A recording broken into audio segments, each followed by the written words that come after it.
Welcome back to the Paranormal State, Washington, and UFO UAP. With Makāula Nakae, a lifelong experiencer and ET contactee since 1990. Today's episode, 1945 Operation Paperclip. The shadow link when Nazi rockets dressed as flying saucers.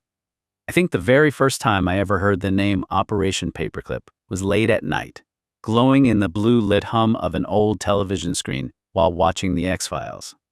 The X-Files case file. When Mulder met Paperclip, Nazi rocketeers, and little green men. If Agent Fox Mulder had ever pulled the dusty physical file for Operation Paperclip out of the damp, forgotten basement archives at FBI headquarters, he wouldn't have just found a dry historical ledger of declassified logistics and personnel transfers. He would have found the absolute holy grail of his entire professional obsession. The exact bureaucratic crime scene where government duplicity, Cold War panic, and extraterrestrial myth-making first tied the knot. In the paranoid universe of the X-Files, Operation Paperclip isn't just a footnote in aerospace history. It is the original sin of the American deep state. The moment Uncle Sam looked at the smoking ruins of the Third Reich, held his nose, and decided that hiring former Nazi war criminals was a perfectly acceptable price to pay to win a cosmic dickwishing contest against the Soviet Union. Picture the scene. It's 2 a.m. The basement office is lit entirely by the green glow of a desktop monitor and the cigarette ash of the cancer man lingering just outside the frosted glass door. Mulder is pacing wildly across the room, aggressively pushing thumbtacks into a corkboard covered in grainy black and white photos of Wernher von Braun, old V2 schematics, and newspaper clippings of New Mexico ranchers staring blankly at the desert sky. Agent Dana Scully stands by the desk, arms crossed, letting out a long, suffering sigh. "Mulder," she says with that trademark medical skepticism, "you are telling me that the modern UFO phenomenon, a global cultural panic, was entirely subsidized by a bunch of disgruntled rocket engineers who used to work for Adolf Hitler." Mulder stops pacing, spins around, and leans in close. "Scully, don't you see? It's the ultimate shell game. The Pentagon didn't need to invent a cover story for their black-budget hypersonic test flights in White Sands. They just let the public invent little green men to explain away Nazi technology. The flying saucer is the op, Scully, and honestly, in the world of the X-Files, Mulder would be entirely, brilliantly right." In Mulder's mind, the sleepy desert expanses of White Sands Proving Ground weren't just a testing range for the Army Ordnance Corps. They were the birthplace of the entire syndicate conspiracy. Imagine the administrative awkwardness of the mid-negative 1940s. You've just smuggled 1,000 unrepentant Nazi scientists across the Atlantic under Project Paperclip, scrubbed their rap sheets clean, and given them fancy new American security badges. Now they are launching multi-stage rockets straight into the mesosphere, creating blinding streaks of white fire, Mach 4 sonic booms, and iridescent exhaust trails across the New Mexico twilight. What happens when local civilians spot these experimental monstrosities banking violently at 60,000 feet? The normal country option, tell the truth. Impossible.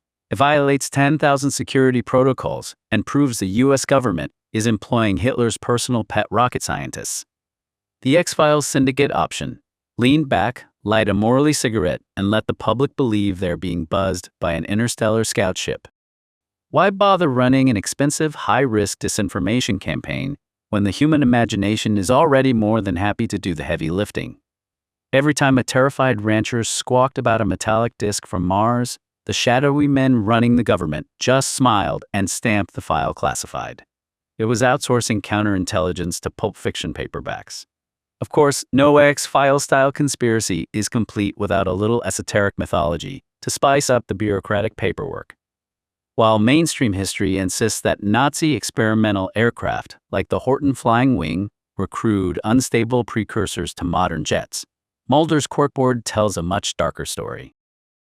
The file suggests that Paperclip didn't just bring over slide rules and math equations, they brought the blueprints for Die Glocke, the Nazi Bell, deep underground black-budget Wunderwaffen, and river-engineered anti-gravity mechanics salvaged from ancient texts, or, dare we say, crashed non-human craft.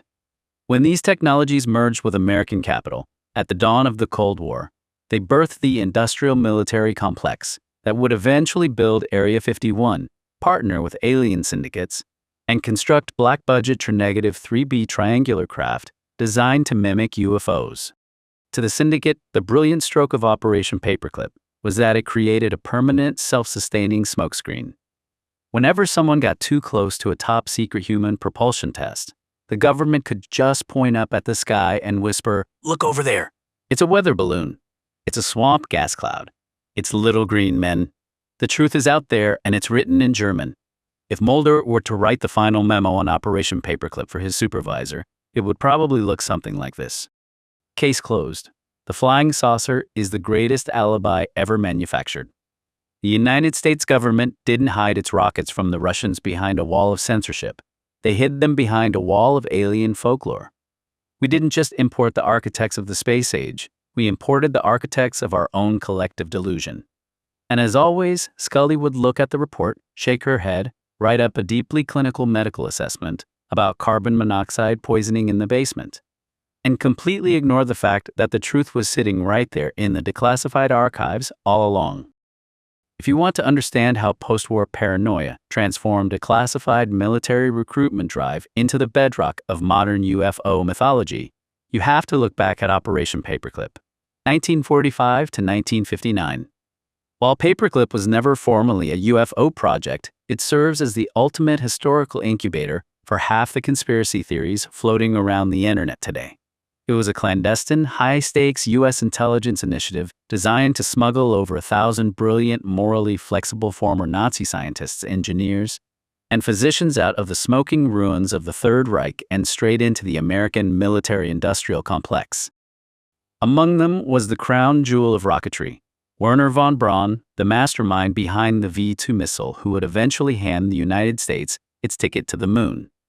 When Wernher von Braun and his inner circle of former Pentagon rocket engineers unpacked their slide rules and logbooks at the remote, sun-bleached expanses of the White Sands Proving Ground in New Mexico, they didn't just tinker with engines, they violently ripped open the ceiling of human aerospace engineering. During the late 1940s and early 1950s, the empty skies above the American Southwest transformed into a frantic, high-altitude laboratory fueled by captured Nazi hardware, institutional urgency, and raw post-war ambition. Under programs like Project Hermes, the Army hauled hundreds of boxcar loads of captured V-2 rocket parts across the Atlantic, reassembled them in desert hangars, and began launching them straight up into the stratosphere. The engineering milestones achieved at White Sands were genuinely paradigm-shattering, yet entirely invisible to the outside world. The V-2 flights. These towering missiles didn't just fly. They routinely punched through the mesosphere, reaching altitudes and speeds, often exceeding Mach 4, that humanity had never witnessed outside of astronomical observation. The Bumper Project, 1948 to 1950, sad face engineers, took it a step further by mounting a smaller WAC Corporal-sounding rocket onto the nose of a modified V-2. This created the world's first multi-stage stepped rocket. When fired at White Sands, the upper stage separated at staggering heights, achieving speeds of nearly 5,300 miles per hour, and briefly becoming the first human-made objects to enter the outermost edges of space. To the brilliant minds tracking telemetry data in concrete blockhouses, these tests were monumental triumphs of applied physics. But to anyone else looking up, they were pure, unadulterated madness. Naturally, launching multi-stage supersonic missiles into the upper atmosphere without public notification came with a massive, highly predictable side effect: widespread, localized panic, and total civilian confusion. Imagine you are a sheep rancher in the Tularosa Basin, a local merchant in Las Cruces, or a commercial airline pilot cruising at twilight across the New Mexico desert.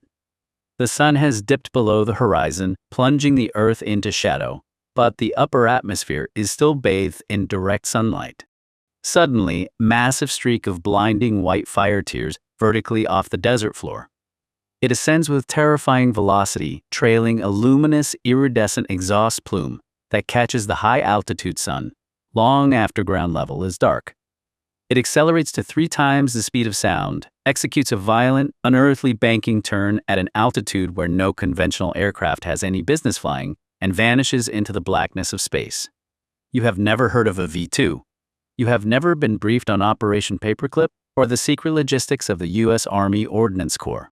You don't know what telemetry is. What do you call it? A flying saucer from another world, of course. The desert had become a magic mirror, reflecting top-secret human brilliance back to a terrified public as extraterrestrial visiting hours, permanently tangling the roots of American aerospace history with the birth of modern UFO lore. This collision of top-secret rocket tests and civilian panic engineered a brilliant, terrifyingly effective administrative feedback loop that the American intelligence apparatus quickly learned to exploit with cynical, jaw-dropping efficiency. The mechanics of this self-sustaining smokescreen operated on 3 distinct levels. Civilians, commercial pilots, and junior military personnel stationed across the vast, empty expanses of the American Southwest constantly reported seeing blinding, high-speed, unexplainable objects tearing across restricted airspace. To them, these were undeniable incursions by advanced intelligence. To the intelligence officers tracking the telemetry, they were simply Tuesday morning. Whenever a sighting rattled local newspapers or triggered a military inquiry, the government faced a choice. Did they throw open the hangar doors and tell the public the honest, deeply awkward truth, saying, "Relax, citizens, that's just a bunch of former Nazi engineers who built Hitler's V2 terror weapons now working on our payroll, testing experimental rocket payloads over your backyards"? Was a public relations catastrophe waiting to happen? Admitting what was actually happening meant blowing the lid off elite, top-secret military research, violating strict wartime security protocols, and, worst of all, publicly confessing that the United States government was actively housing, feeding, and employing the exact war criminals they had just spent 6 years fighting a global, blood-soaked war to destroy. It was infinitely easier, cleaner, and politically safer to let the American public believe in flying saucers. The UFO label acted as a miraculous self-funding intellectual shield. Every time a rancher or a local reporter spotted a paperclip test flight blazing through the stratosphere and ran to the press to squawk about a metallic disc from Mars, the Pentagon didn't panic. They quietly smiled, stamped the incident with a high-level classification code, and let alien folklore do the heavy lifting of protecting state secrets.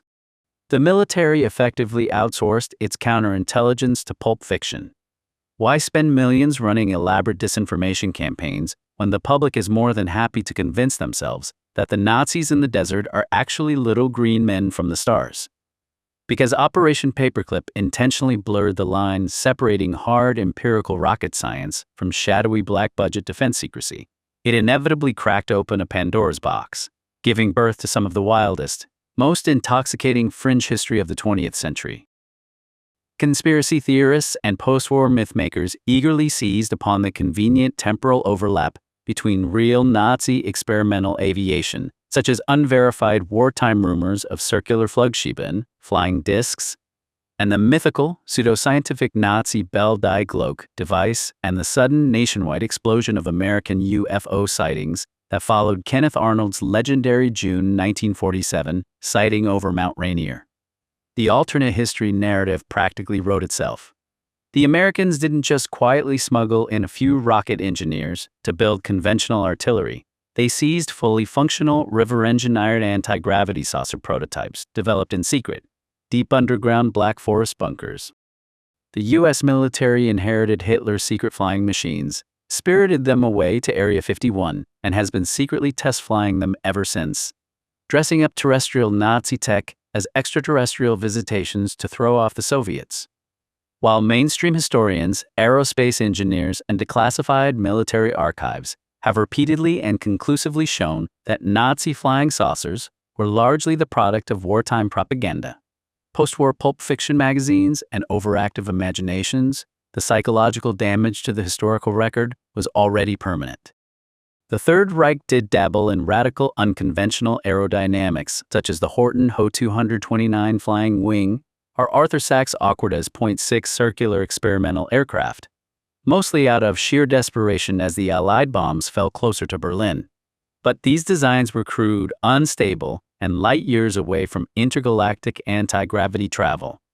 Yet, when fused with the reality of Operation Paperclip, these tiny grains of historical truth were bloated into a towering, indestructible mythology of secret Nazi space fleets.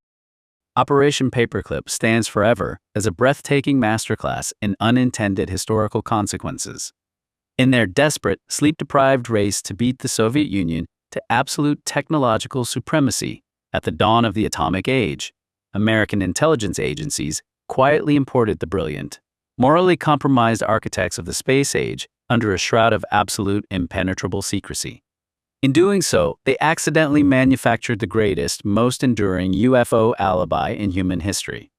The Pentagon desperately wanted to hide its revolutionary rockets, experimental scramjets, and stratospheric telemetry tests from Soviet spies.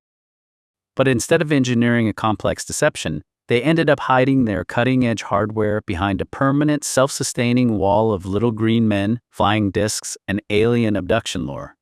It stands as an ironic, enduring lesson in statecraft. If you ever need to keep a profoundly dangerous terrestrial secret from the public eye, you don't need a heavy-handed censorship bureau. You just need to step back, look at the stars, and let the human imagination do the rest. To be continued. Watch and listen. Watch the cinematic video trailer. Listen to the full podcast now. Explore the archived Cosmic Awakening Volume 1, 1991, Peru, Journey into the Unknown. Sacred Valley of the Incas. Volume 2, Ascension 2012, The Golden Alchemy. Part 3, The First Contact and the Paranormal State. Join the journey. New episodes drop periodically. Each chapter delivers a tight, hyper-focused 10 to 30-minute exploration into the evolution of ufology, perfect for your daily plunge into decoding hidden messages from outer space, designed to raise awareness and foster human evolution. Subscribe to support your inner development. Thumbs up to help push our channel through the algorithm. Comment below. Share your thoughts on today's episode.